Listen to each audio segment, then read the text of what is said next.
ಬಂದಾಗನೇ ಮಸ್ತ್ ಖುಷಿ ಆಡು. ನಮ್ಮ ಉಪನಿಷತ್ತುಗಳು ಪನ್ಪೇರು ಅತಿಥಿ ದೇವೋ ಭವ ಅಂದ್ ಆ ಅತಿಥಿಗಳನ್ನು ಎಂಚ ಸ್ವಾಗತ ಮಲ್ತೀರು.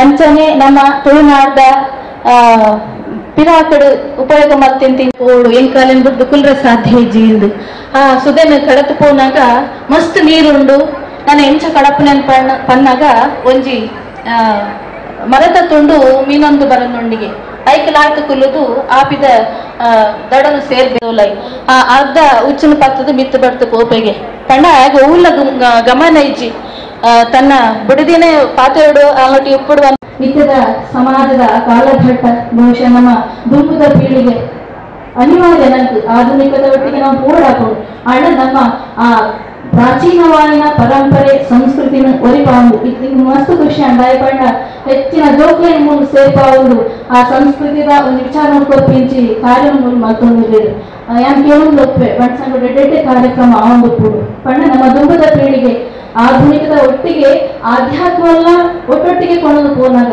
ಅವೇ ಕಟ್ಕೊಂಡೆ ದೈವ ಶಕ್ತಿ ಭಗವನಿ ನೈತಿಕ ಶಕ್ತಿ ಅವನ ಶಕ್ತಿ ನಾಟ ನಂಗೆ ನಮ್ಮನೆ ನಮ್ಮ ರಕ್ಷಣೆ ಮಾಡ್ಕೊಂಡು ಈ ಶಬ್ದ ಮಾಡ್ಕೊಡುವುದು. ಸಮಾಜದಲ್ಲಿ ಪುರುಷ ಪ್ರಧಾನ ಸಮಾಜ ಅಂತ ನಾವು ಹೇಳ್ತಾ ಇದ್ದಾಗ ಸಾವಿರಾರು ವರ್ಷಗಳ ಹಿಂದಿನಿಂದ ಮಾತೃ ಪ್ರಧಾನವಾಗಿ ಬೆಳೆದು ಬಂದಂತಹ ಬಂಟ ಸಮುದಾಯ ಸ್ವಾಭಿಮಾನದಿಂದ ನಾಯಕತ್ವದಿಂದ ಎಲ್ಲರ ಒಂದು ಪ್ರೀತಿಯ ಸಂಕೇತವಾಗಿ ಬೆಳೆದಂತಹ ಒಂದು ಸಮುದಾಯ.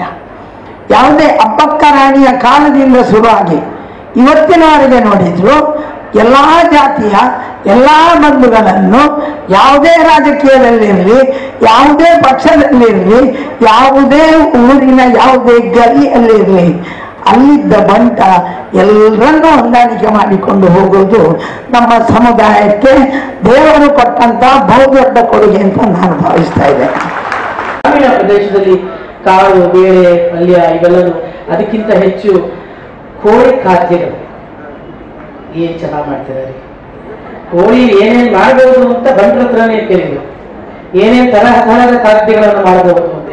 ಮತ್ತೆ ಕೋಳಿ ರೊಟ್ಟಿಗಳು, ಕೋಳಿ ರೊಟ್ಟಿ ಕೋಳಿ ಸಾಂಬಾರ್ ಅಂದ್ರೆ ಬಂಟ್ರ ಮನೆಗೆ ಹೋಗು ಅಷ್ಟು ಚಂದ ಚಪಾತಿ ಹೊಡಿರಿ ನಿಮ್ಮನೆ ಹೋಗ್ತಾರೆ. ನಾನೇನಾದ್ರೂ ತಿನ್ನೋದ್ರ ಬಗ್ಗೆ ಹೇಳಿ ಮೊದಲು ನಾನು ಚಪಾತಿ ಹೊಡಿತಾ ಇದ್ದೆ. ಯಾಕೋ ತಿನ್ನೋದ್ರ ಬಗ್ಗೆ ನಿಮ್ಗೆ ಯಾರಿಗೂ ಬೇಜಾರಾಯ್ತು ಅಷ್ಟೊಂದೇನು ಇಷ್ಟ ಆಗಿಲ್ಲ ಅಂತ ಅನ್ಕೊಂಡಿದ್ದೀನಿ. ಆದ್ರೂ ಆಶಾವಾದನ ನಾನು ವೈಯಕ್ತಿಕವಾಗಿ ಅಭಿನಂದಿಸಲೇಬೇಕು. ಯಾಕಂದ್ರೆ ಭಾನುವಾರದ ಬೆಳಗ್ಗೆ ಕೂಡ ಇಷ್ಟೊಂದು ಜನರನ್ನ ಇಷ್ಟೊಂದು ಮಹಿಳೆಯರನ್ನು ಸೇರಿಸಲು ಅವರು ನಿಜವಾದ ಯಶಸ್ವಿ ಆಗಿದ್ದಾರೆ ಅಂತ ಹೇಳಿ. ಬಹುಶಃ ಮಂಗಳೂರಿನ ಒಂದು ಪ್ರಾಂತ್ಯದ ಎಲ್ಲಾ ಮಹಿಳೆಯರು ಇಲ್ಲೇ ಇದ್ದೀರಿ ಅನ್ನುವಂತ ಭಾವನೆ.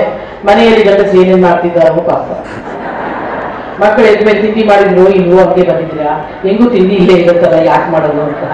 ಗಂಡಂದ್ರು ಮಕ್ಕಳೆಲ್ಲ ಎದ್ದು ಹೋಟ್ಲಿಗೋ ಇಲ್ಲಿಗೋ ಹೋಗಿರ್ತಾರೆ ಅಲ್ವಾ, ಅಥವಾ ಮಾಡ್ಕೊಂಡಿದ್ದೀರಾ?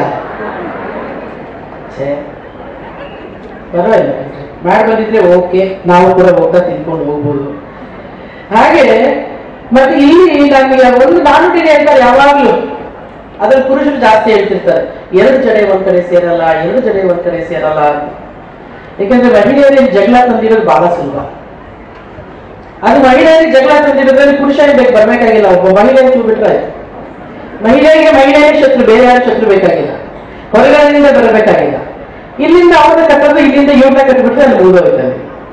ಆದ್ರೆ ಒಂದು ಸತ್ಯ ಅರ್ಥ ಮಾಡ್ಕೊಳ್ಳಿ, ಮಹಿಳೆಯರು ಆವಾಗಲೇ ಹೇಳಿದ್ರು, ಸ್ವಾಮಿ ನೀವು ಹೇಳ್ತಾ ಇದ್ರು ಮಹಿಳೆಯ ಮನಸ್ಸು ಮಾಡಿದ್ರೆ ಏನನ್ನಾದ್ರೂ ಸಾಧಿಸಬಲ್ಲಳು, ಏನನ್ನಾದ್ರೂ ಗೆದ್ದು ಬರಬಲ್ಲಳು. ಆದ್ರೆ ಬರೋದು ಕಷ್ಟ ನಮಗೆ. ಅವರು ಹನುಮಾನ ಸ್ತೋತ್ರ ಸ್ತುತಿಯನ್ನ ಮಾಡುದು, ಹನುಮಂತನ ಇಷ್ಟೇ ಅವನ ಶಕ್ತಿ ಅವನು ಗೊತ್ತಿದ್ದಿಲ್ಲ.